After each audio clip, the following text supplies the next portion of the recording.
Alright, what's going on, y'all? It's Jackson with We Major Anime, back again for another Naruto timeline video, this time part 5.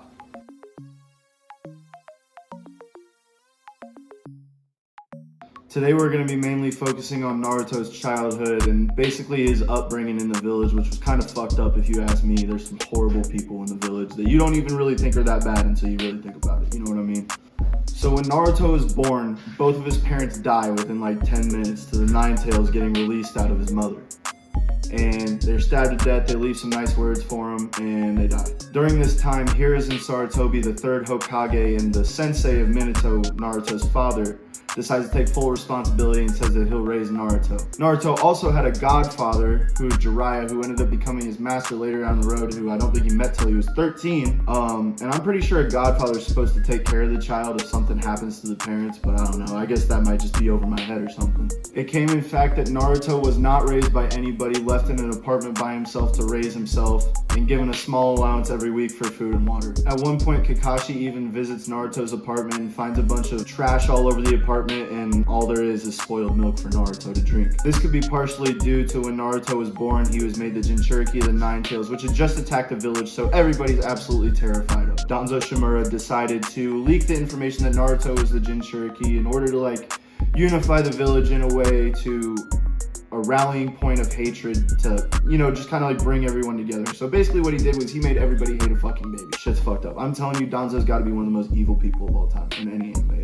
There's probably someone who might be a little more evil. That's beside the point. He's evil as fuck. But because everybody is scared of Naruto, he has a really hard time making friends, to the point where even people's parents, or other kids' parents rather, would tell them not to play with Naruto because they're scared of him. The other villagers were really rough with him as well, completely shunning him, giving him hateful eyes. That is kind of a theme throughout the whole show. Every time he sees those eyes, that's honestly the only time Naruto ever gets nervous or scared about anything, because other than that, he's kind of a G, to be real with you. At the Ninja Academy, they make a point to say he didn't have friends, but if you really watch the shit, he definitely kind of had friends in Shikamaru and Choji. They weren't told to not mess with him or anything like that, and they were nice to him for the most part because they were always getting in trouble alongside him in school. Because Naruto, when he was younger, would get in trouble all the time, so people would actually pay attention to him. There was even a point in the first episode, I think it was, where Naruto was in trouble, and he was they gave him attention. He was like, so what? It's not like there's anyone waiting for me at home. So he was always getting into trouble just so people would pay attention to him. It was the only way he could get out there and make people know who he was. In order to pass the academy graduation exam, you had to be able to do the clone jutsu, which surprisingly was Naruto's weakest jutsu. He couldn't really do anything. He was kind of ass. He was a hard worker, but he couldn't, he didn't have anyone to teach him, so he had to teach himself. And he,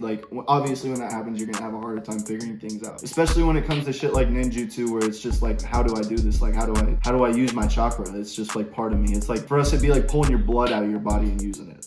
I don't, that'd be hard to fucking learn if no one taught you how to do it, you know what I'm saying? Naruto failed the graduation exam 3 times, and after the 3rd time, he gets tricked into stealing the Scroll of Sealing, which has all the village's forbidden jutsu in it. When Iruka goes to find him, Iruka sensei, Naruto's only person that he really looks up to in a sense, goes out to find him. He finds that instead of Naruto trying to sell the scroll or do something bad with it, he's just trying to learn and teach himself how to do something. Shit goes down, and Naruto just out of fucking nowhere creates 1,000 shadow clones perfectly, and Iruka ends up graduating him even though it technically wasn't part of the exam. That was pretty cool. Iruka ends up giving him his headband, and they become really close, to the point where Naruto sees Iruka almost as a father figure, which is something he had never had before. So Iruka is easily one of the most cherished people in the entire show, at least to Naruto. Once he graduated from the academy, it was time to go learn from Kakashi Sensei, along with Sasuke Uchiha, who was his biggest rival, and for whatever reason, Naruto called him his best friend back then.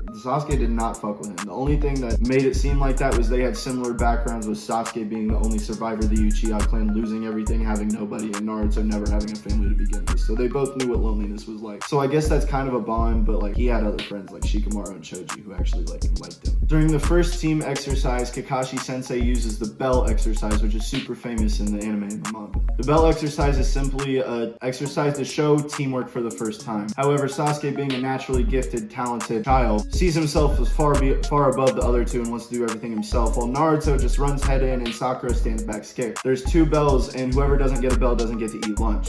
Naruto ended up being the only one to not get a bell, which, kind of fits for the type of person he is. Sasuke and Sakura start eating lunch in front of him, and Sasuke and Sakura somehow surprisingly end up sharing their food with him. And Kakashi just pops out the fucking blue and goes, "You pass," which the exam was basically to show teamwork and that you would never leave a teammate behind.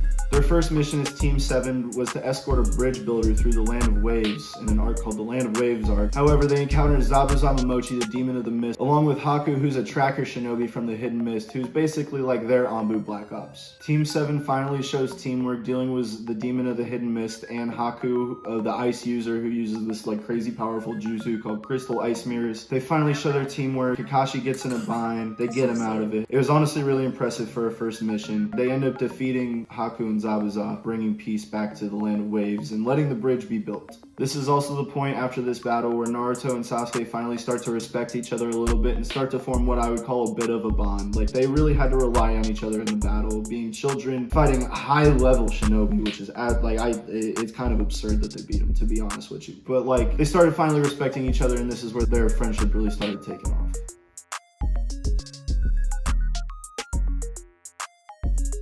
Alright y'all, if you made it to the end of the video, we appreciate you. If you wouldn't mind, please go ahead and throw a like on the video, subscribe to the page, turn on notifications so you can see when we release part 6.